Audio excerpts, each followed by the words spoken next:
Kenapa? Karena kita bekerja berada di posisi mereka, memposisikan diri sebagai mereka dan mendorong mereka untuk bisa mengubah kehidupan menjadi lebih baik.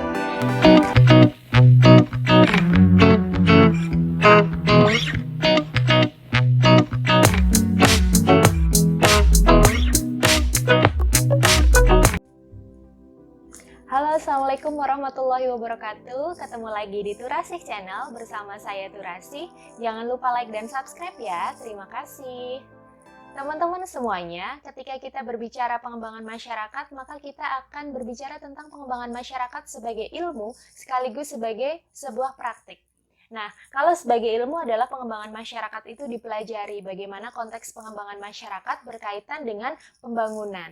Kemudian sebagai praktek, pengembangan masyarakat itu adalah sebuah kerja bersama masyarakat di mana bersama-sama membangun suatu masyarakat atau komunitas untuk bisa berubah dari kondisi yang sebelumnya kurang baik menjadi kondisi yang lebih baik. Itulah fungsi dari pekerjaan pengembangan masyarakat.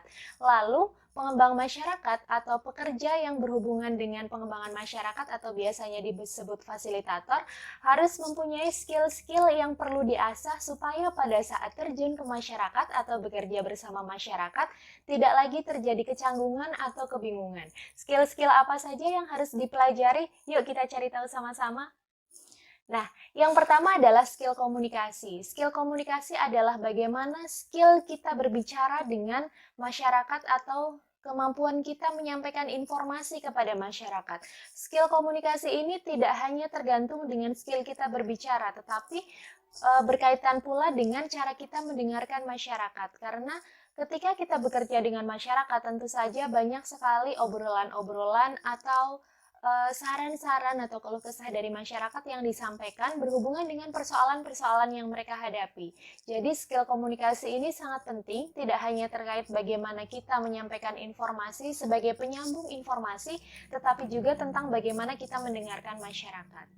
Itu skill komunikasi. Kemudian skill public speaking. Skill public speaking sangat berhubungan dengan skill komunikasi karena komunikasi kan berhubungan dengan informasi, penyampaian informasi. Nah, skill public speaking ini berhubungan dengan cara bagaimana kita menyampaikan informasi atau menyerap informasi itu. Menyampaikan informasi berhubungan dengan intonasi kita, dengan cara berbicara kita, dengan gestur dan mimik kita, dengan kedipan mata kita, dengan gerakan tangan kita gitu. Jadi jangan sampai ketika kita bekerja dengan masyarakat justru kita bekerja dengan cara public speaking yang salah. Public speaking yang salah misalnya apa?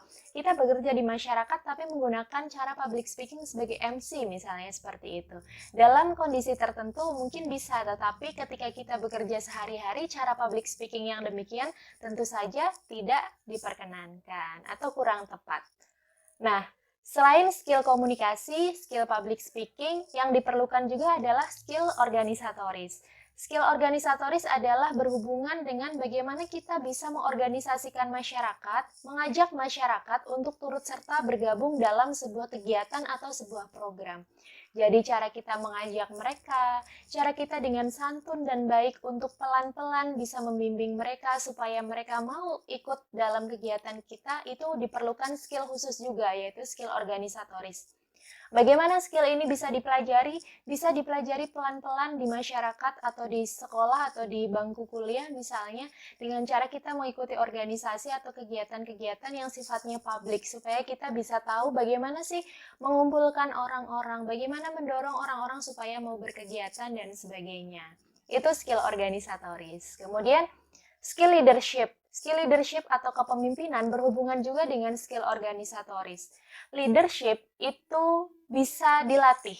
Artinya banyak orang yang memang secara lahiriah atau secara genetik atau secara bawaan mereka mempunyai karakter leadership yang sudah bagus. Tetapi banyak orang juga yang tidak berasal dari lingkungan yang memungkinkan membentuk mereka menjadi karakter leadership gitu. Jadi karakter leadership ini bisa dipelajari, kemudian bisa kita terapkan bagaimana kita memimpin, misalnya kita memimpin tim pengembang masyarakat, kemudian bekerja di masyarakat, bagaimana kita mengorganisasikan mereka dengan cara kita, dengan karisma kita, dengan pembawaan kita, itu salah satu skill leadership.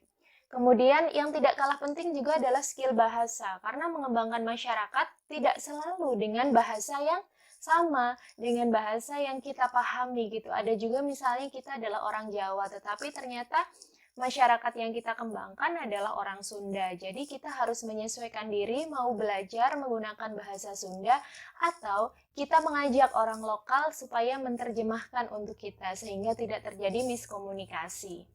Nah, yang tidak kalah penting juga adalah skill empati.